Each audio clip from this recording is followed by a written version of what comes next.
और जयपुर के प्रतापी सम्राट सवाई जय सिंह, जिनका शासनकाल आप देख रहे हैं कि 1700 से 1743 लंबे टाइम तक रहे। और चूंकि मिर्जा राजा जय सिंह का 46 साल है तो वो सर्वाधिक समय तक रहे। पर मिर्जा राजा जय सिंह 46 साल में 3 मुगल बादशाहों का शासनकाल देख पाए थे, जहांगीर, शाहजहां और औरंगजेब। जहांगीर जो उनको अहमदनगर में मलिक अंबर के खिलाफ भेजता है, शाहजहां जो उनको कंधार भेजता है और मिर्जा राजा की उपाधि देता है, औरंगजेब जो उनको साउथ में शिवाजी के खिलाफ भेजता है, जहां वो शिवाजी के साथ में पुरंदर की संधि करते हैं। मोटी मोटी सी बात उनकी ये। पर औरंगजेब के मरने के बाद इतने बेलखने मुगल बादशाह बने कि नाम रखने की तो आवश्यकता ही नहीं है, एक आता दूसरा चला जाता। औरंगजेब के टाइम से आदमी रहने लगा। औरंगजेब, उसके बाद बहादुर शाह प्रथम, फिर जहांदार शाह, फिर फर्रुख शियार, रफीउद दर्जात, रफीउद औला, मोहम्मद शाह रंगीला, यूं करके 7 मुगल बादशाहों के साथ काम किया था। आपने संख्या याद रखनी कि कितने मुगल बादशाह बने थे इसके शासनकाल के दौरान। तो 7 मुगल बादशाह थे, वो इसके शासनकाल के दौरान बन गए थे। तो सिंपल सा कि किसने 7 मुगल बादशाहों के साथ कार्य किया था, तो सवाई जय सिंह है। ऐसा कहा जाता है कि इसका वास्तव में नाम तो विजय सिंह था और इसका एक छोटा भाई था, उसका नाम जय सिंह था। पर ये बहुत चतुर था और एक बार अपने पिता के साथ में, औरंगजेब जब मुगल बादशाह था, औरंगजेब 1707 में मरता है, 1700 में राजा बना था। अपने पिता के साथ अपने औरंगजेब के दरबार में गया हुआ था। वहां कहते हैं कि औरंगजेब इसकी वाकपटुता को देखकर, इसके प्रेजेंस ऑफ माइंड को देखकर, माइंड जो प्रेजेंस जो होता है उसको देखकर औरंगजेब बड़ा राजी होता है। और औरंगजेब कहता है कि यार ये तो उस पहले वाले जय सिंह से भी सवाया है। पहले वाला जय सिंह कौन? मिर्जा राजा जय सिंह। तो ये तो मिर्जा राजा जय सिंह से भी सवाया है। सवाया समझते हो? एक से ज्यादा सवाया हो जाए, एक और 1/4 मिलाए तो उससे 1/4 और ज्यादा, ये उससे कम नहीं है। तो बाद में वो अपने आप इसका नाम कर दिया गया कि भाई इसको जय सिंह के साथ तुलना की गई, उसे सवाया बताया गया, तो इसका नाम तो कर दिया गया सवाई जय सिंह। और फिर भाइयों के नाम चेंज कर दिए गए। इसका नाम विजय सिंह था तो इसका नाम तो कर दिया जय सिंह, और छोटे भाई का नाम विजय सिंह, आपके छोटे भाई का नाम जो था वो कर दिया गया विजय सिंह। नाम चेंज कर दिए गए।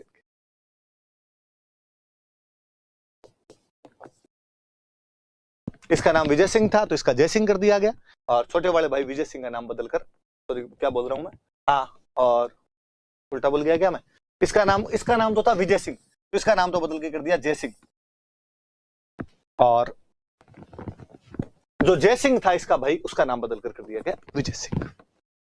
थोड़ा सा याद रख लेना, ज्यादा काम की बात नहीं, इतना याद रहे कि कई बार ये होता है कि सवाई नाम के आगे क्यों लग रहा है, तो कि भाई औरंगजेब ने कह दिया था कि ये तो उसे सवाया है, तो बाद में सवाई जय सिंह नाम पड़ गया। और उसके बाद में जयपुर में जितने राजा बने थे उनकी उपाधि सवाई चलती रही टिल इंडिपेंडेंस। जब तक राजतंत्र रहा था, जयपुर के सारे राजा कौन से टाइटल का प्रयोग किया करते थे? तो सवाई टाइटल का प्रयोग किया करते थे। ये टाइटल सबसे पहले किसके मिलता है? तो अपने को सवाई जय सिंह के मिलता है। 7 मुगल बादशाहों के साथ काम किया था। क्या क्या चीजें हम पढ़ते हैं, फिर हम एक बात पढ़े। औरंगजेब मरा, औरंगजेब के मरने के बाद उसके 2 बेटे फिर लड़ पड़े। एक का नाम मुअज्जम, एक का नाम आजम, और इन दोनों के बीच में एक युद्ध होता है, जाजऊ का युद्ध।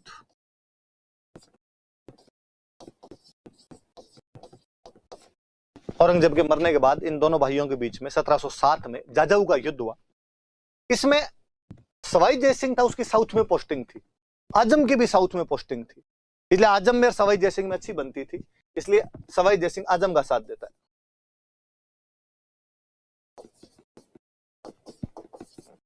इसने आजम का साथ दिया।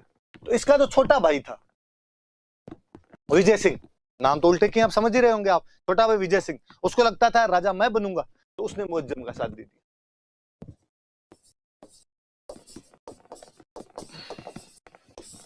लकीली मुअज्जम जीत गया। जाजऊ के युद्ध में जो मुअज्जम और आजम के बीच में हुआ, सवाई जय सिंह ने आजम का साथ दिया, इसके छोटे भाई विजय सिंह ने मुअज्जम का साथ दिया, मुअज्जम जीत गया और बहादुर शाह प्रथम के नाम से मुगल बादशाह बना।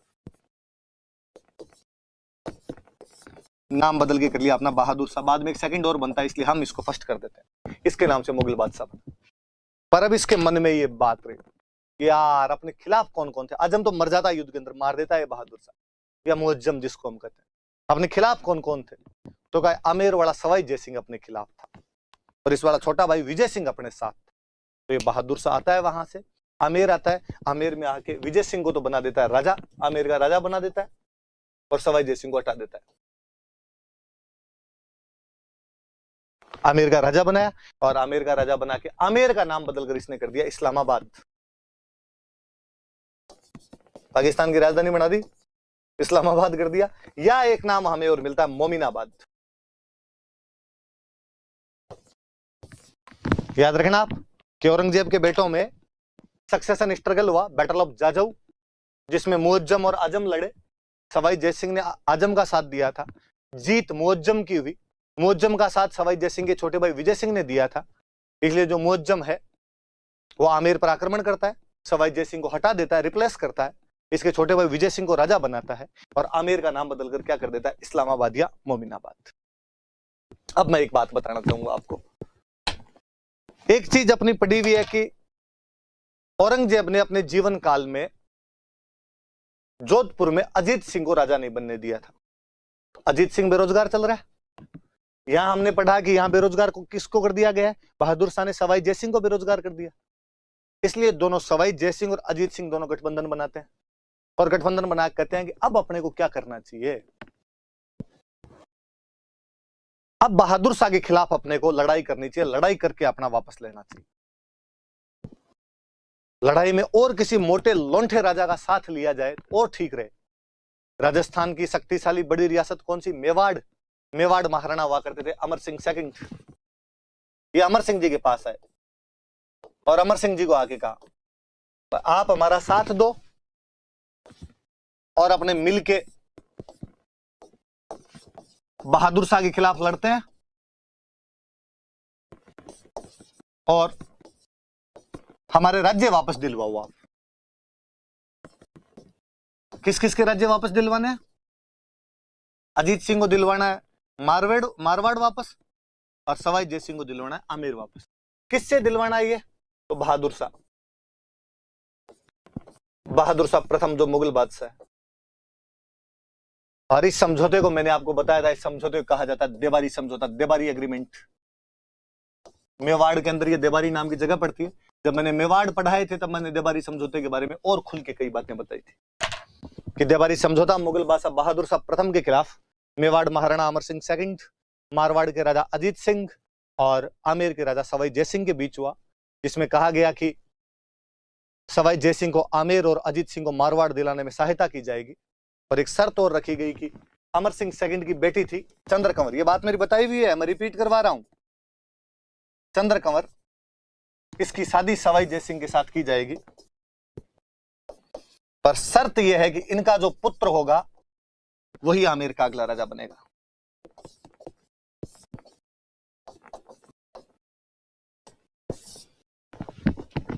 उसे अगला राजा बनाया जाना चाहिए।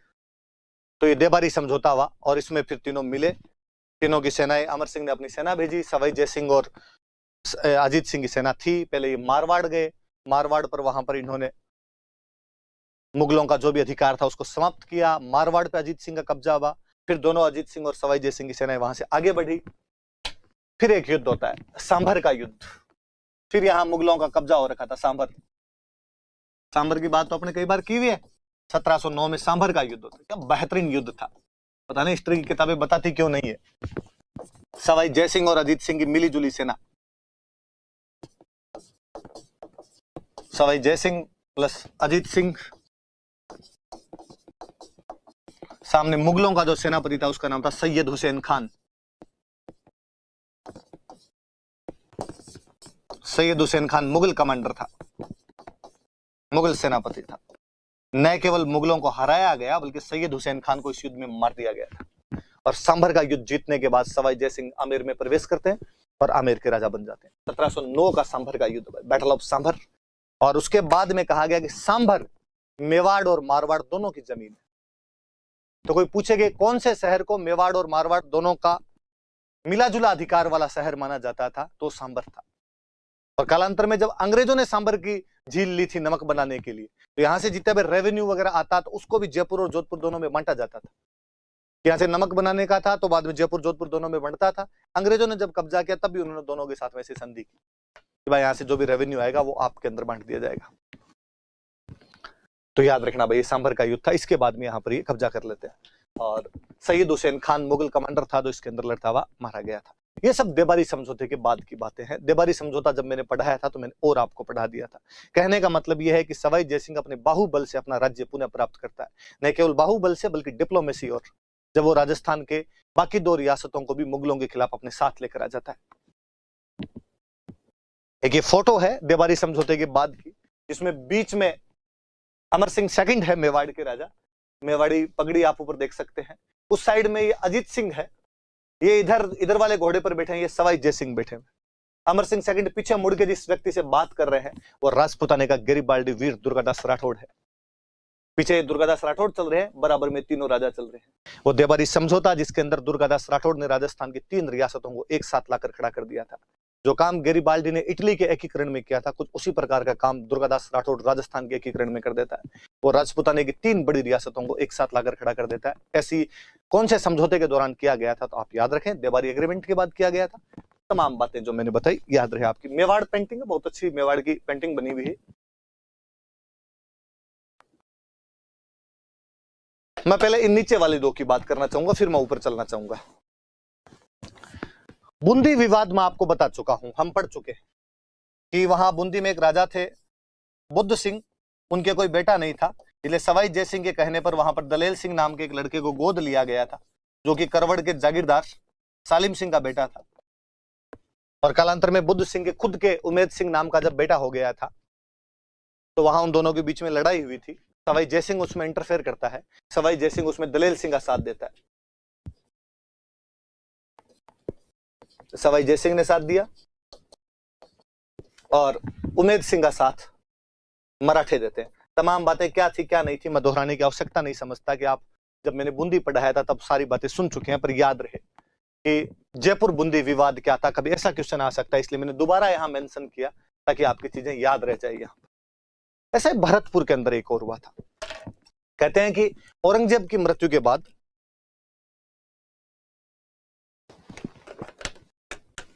हालांकि औरंगजेब की मृत्यु तो कहा, औरंगजेब के जीवन काल में मथुरा से भरतपुर के बीच का बेल्ट था, ये जाट बेल्ट हुआ करता था, जिसे आज हम पश्चिमी उत्तर प्रदेश कहते हैं। यहाँ पर बड़े तौर पे जाटों के गांव हुआ करते थे, जाट जमींदार थे यहाँ के। और औरंगजेब की जब आर्थिक नीति खराब हो गई थी, जब उसने टैक्स बढ़ाने शुरू कर दिए, तो किसानों पे टैक्स का भार पड़ा। और फिर चूंकि उसकी धार्मिक नीति भी थोड़ी गलत थी, तो जिन पे टैक्स बढ़ाए गए उनको लगा कि टैक्स राजा ने इसलिए बढ़ाए हैं क्योंकि अपने हिंदू है, इसलिए बड़े तौर पर यहाँ पे जाट सरदारों ने विद्रोह करने शुरू किए, जिनमें हम जब मिडिवल पढ़ेंगे, जब मैं भरतपुर पढ़ाऊंगा तब मैं पढ़ाऊंगा आपको गोकुला जाट और राजाराम जाट, जिन्होंने औरंगजेब के टाइम में विद्रोह कर दिया था। उनकी बातें हम तब और करेंगे। हालांकि औरंगजेब एक शक्तिशाली राजा था और उसने उन विद्रोहों को दबा दिया, उन विद्रोहों को उसने फैलने नहीं दिया। कालांतर में वो विद्रोह तो दबा दिए गए, पर यहां पर फिर ये वाला जो एरिया था ये पूरी तरीके से डिस्टर्ब्ड हो गया एरिया। और औरंगजेब के मरने के बाद इन लोगों ने यहाँ पे टैक्स देना बंद कर दिया। चूड़ामन नाम के एक सरदार हुए थे भरतपुर के, उन्होंने ये टैक्स वगैरह देना इनको बंद कर दिया। धीरे धीरे उधर मुगल साम्राज्य का पतन होता जा रहा है, तो मुगलों में कोई शक्तिशाली आदमी नहीं बचा जो इधर वालों को आके कंट्रोल कर सके। ये लोग यहाँ पावरफुल होते जा रहे थे, और इस रास्ते से जो भी मुगलों की गाड़ियां कोई निकलती तो उनको इन लोगों ने लूटना शुरू कर दिया। मुगल बादशाह बना हुआ था मोहम्मद शाह रंगीला, जैसा आप नाम देख रहे हो वैसा ही आदमी था, रंगीन जीवड़ा था, इतना रंगीला था कि कई बार दरबार में बिना कपड़ों के आ जाया करता था। मोहम्मद शाह रंगीला ने सवाई जयसिंह को कहा, यार सवाई जयसिंह तुम्हारा राजस्थान का मैटर है, वो भरतपुर के अंदर देख यार, थोड़ा अपने खिलाफ भावनाएं हैं वहां पर।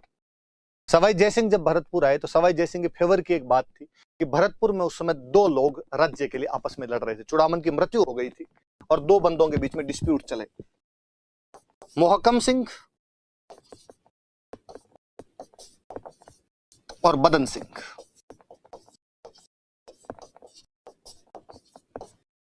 मोहकम सिंह और बदन सिंह के बीच में डिस्प्यूट चल रहा था। मोहकम सिंह राजा बना हुआ था और बदन सिंह चाहता था कि राजा मैं बनूं। सवाई जयसिंह ने बदन सिंह का साथ दिया। सवाई जयसिंह ने कहा कि बदन सिंह मैं तेरे को राजा बना दूंगा। उसने कहा थैंक यू, आप कहोगे वैसे मैं कर दूंगा, तो तुझे ये जो विद्रोह चल रही है बंद करने पड़ेंगे, हम तेरे को राजा ही मान लेंगे, और राजा मान लेंगे तो टेरिटरी अलग तो इतने इधर शांति से रहे, मुगलों को उधर शांति से रहने दे। बदन सिंह ने कहा ठीक है, तो बदन सिंह को राजा बना दिया गया। बदन सिंह को डीग की जागीर दी थी सवाई जय सिंह ने, डीग की जागीर दिलवाई मुगलों से, ये जागीर दो भाई इसको, ये ब्रिज प्रदेश है, इसलिए कहा जाट राजा बदन सिंह को आज के बाद ब्रिज राज कहा जाए, तो ब्रिज राज कहा जाता था। और बदन सिंह इस बात को बहुत मानते भी थे कि मुझे सवाई जय सिंह ने राजा बनाया है, इसलिए बदन सिंह यहाँ जयपुर खूब ही आया करते थे, और उनके नाम पर बाकायदा जयपुर के अंदर एक जगह बनी हुई है, बास बदनपुरा, तो बदनपुरा नाम की जगह है वो बदन सिंह जी के नाम से। तो याद रहे कि भरतपुर में जब मोहकम सिंह और बदन सिंह नामक दो उत्तराधिकारियों में विवाद चल रहा था चूड़ामन की मृत्यु के बाद, तो सवाई जय सिंह ने किसका साथ दिया? तो बदन सिंह का साथ दिया। उसे कौन सी जागीर दिलवाई? तो डीग की जागीर दी। उसे उपाधि क्या दी? तो उसे ब्रिजराज की उपाधि दी।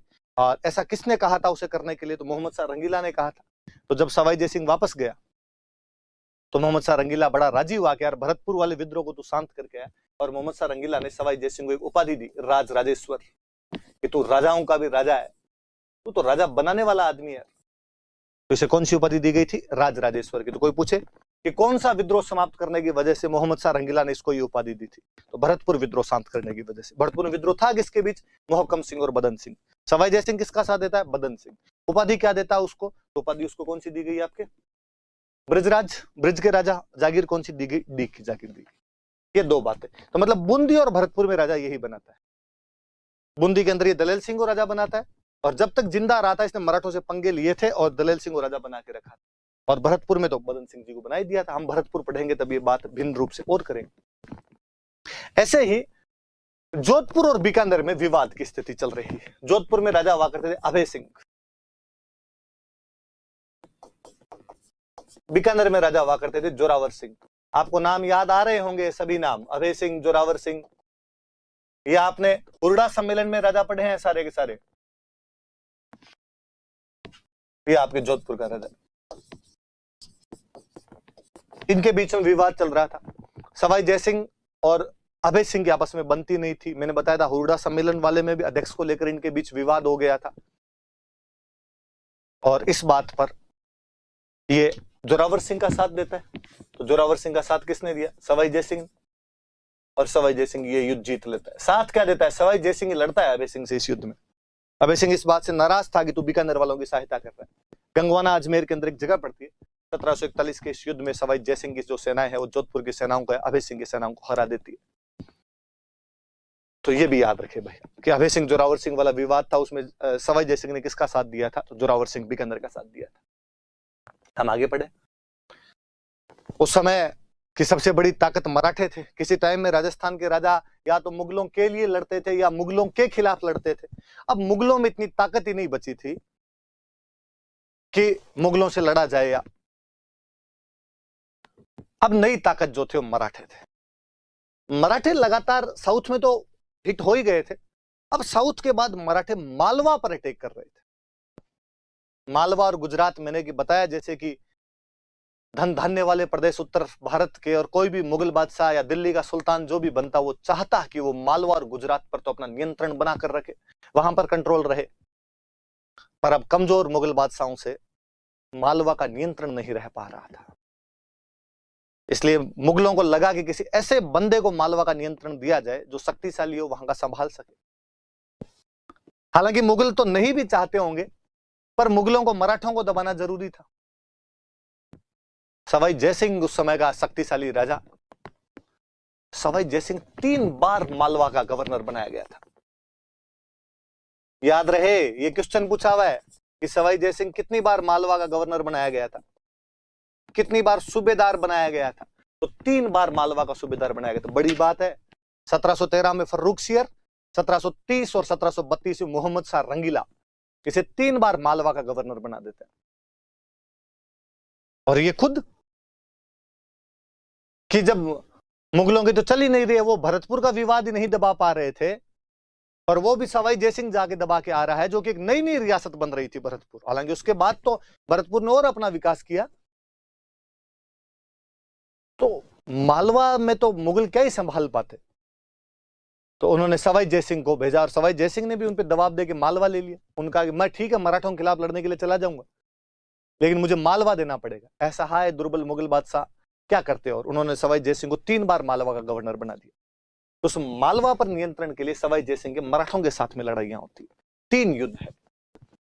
पील सूद के युद्ध मालवा में 3 जगह पड़ती है, मंदसौर का युद्ध,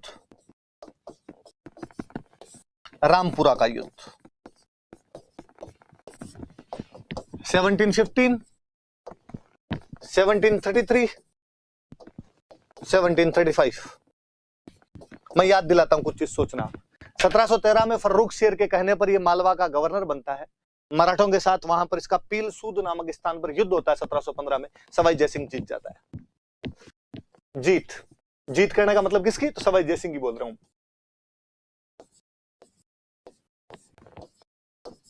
सवाई जयसिंह जीत गया। बाद में से 1730 में वापस गवर्नर बनाया गया। 1732 में वापस गवर्नर बनाया गया। 1732 में जब ये वापस गवर्नर बना तब फिर इसकी एक बार मराठों से वहां पर टक्कर होती है मंदसौर में। इस बार ये हार गया। अब देखना आप बात, जाना पिछले नोट्स पर आप। 1733 में मंदसौर के युद्ध में सवाई जयसिंह मराठों से हार जाता है। इसलिए सवाई जयसिंह की एक बात बहुत ढंग से समझ में आई कि मराठों के खिलाफ अब अकेले पार नहीं पड़ेगी। अब पील सूद वाली स्थिति नहीं है जब मैंने मराठों को हरा दिया था। अब मराठे ज्यादा शक्तिशाली होते जा रहे हैं। अब वह बाजीराव प्रथम मराठों का पेशवा था जिसका सपना था कि अटक से कटक तक मराठों का झंडा फहरा दिया जाए। इसलिए पार नहीं पड़नी अब। तो हमने पढ़ते हैं कि 1734 में सवाई जयसिंह राजस्थान के सभी राजाओं को साथ लेकर हुरडा सम्मेलन करता है। सब राजाओं के अपने अपने स्वार्थ। मेवाड़ की बाउंड्री मालवा तक लगती थी, इसलिए मराठे मालवा में जब लूटपाट करने आते हैं तो मेवाड़ में लूटपाट कर रहे हैं। हमने पढ़ा कि मेवाड़ इनका सबसे पहले शिकार बना था। कोटा की बाउंड्री मध्य प्रदेश में लगे, इसलिए कोटा भी उनका केंद्र बना हुआ। बूंदी के तो उत्तराधिकार संघर्ष का नतीजा ही अपने आप में मराठे कर रहे हैं। जोधपुर वाला अभय सिंह गुजरात तक अपना नियंत्रण स्थापित करना चाहता है, मारवाड़ का नियंत्रण वहां तक ले जाना चाहता है। मराठे भी उधर गुजरात में अपना इंटरफेयर करना चाहते हैं, इसलिए अभय सिंह की उधर टक्कर हो रही है उनके। अभय सिंह का भाई बख्श सिंह था तो वह भी तैयार हुआ साथ में कि मैं भी चलूंगा। किशनगढ़, करौली और बीकानेर के राजा भी तैयार हुए, और इन सब ने हुरडा में 17 जुलाई 1734 को एक प्रतिज्ञा की कि सभी एक दूसरे के मित्र बने रहेंगे। मराठों के खिलाफ वर्षा ऋतु समाप्त होने के बाद रामपुरा में युद्ध किया जाएगा। पर मैंने बताया कि राजाओं की खुद की महत्वाकांक्षाएं इतनी ज्यादा थी, इतने ज्यादा सेल्फ एम्बिशियंस रूलर हुआ करते थे कि दूसरे के झंडे के नीचे लड़ने के लिए ज्यादातर तैयार हो ही नहीं पाते थे। उसमें भी एक दूसरे के तो मरे ही नहीं हो पाते थे। बीच बीच में कोई छोटे मोटे प्रयास हम भले ही देखते हो, वो प्रयास जब भी ऐसे हुए तो सफल भी हो पाए। वो प्रयास संगा के टाइम में, प्रताप के समय में यदि ये लोग मिलजुल के लड़े तो सफल भी हो गए, लेकिन वो अपवाद है।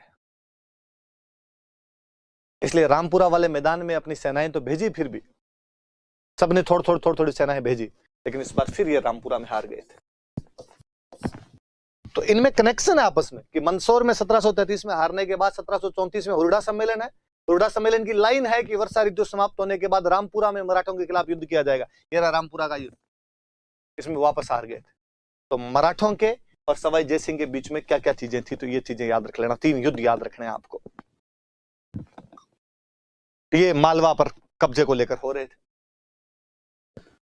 इधर बाजीराव प्रथम की 1740 में मृत्यु हो जाती है। उसका बेटा बालाजी बाजीराव अब नया पेशवा बनता है। सवाई जयसिंह को पता चल गया कि अब मालवा में कंट्रोल नहीं रखा जा सकता। सवाई जयसिंह ने मुगल बादशाह मोहम्मद शाह रंगीला को कहा कि मालवा पे अब मराठों का नियंत्रण होगा, हम नियंत्रण नहीं रख पाएंगे वहां पे। और अब मराठों के हमले हमारे राजस्थान में भी इतने बढ़ने लगे हैं कि अब अपनी अपनी रियासतें संभालनी पड़ेगी। उधर मराठे इतने शक्तिशाली हो गए थे कि वो दिल्ली तक जाकर टैक्स ले रहे थे। और हम मॉडर्न पढ़ेंगे तब पढ़ेंगे कि बाजीराव प्रथम एक दिन अपने मात्र 500 घुड़सवारों के साथ दिल्ली जाकर घेर लेता है।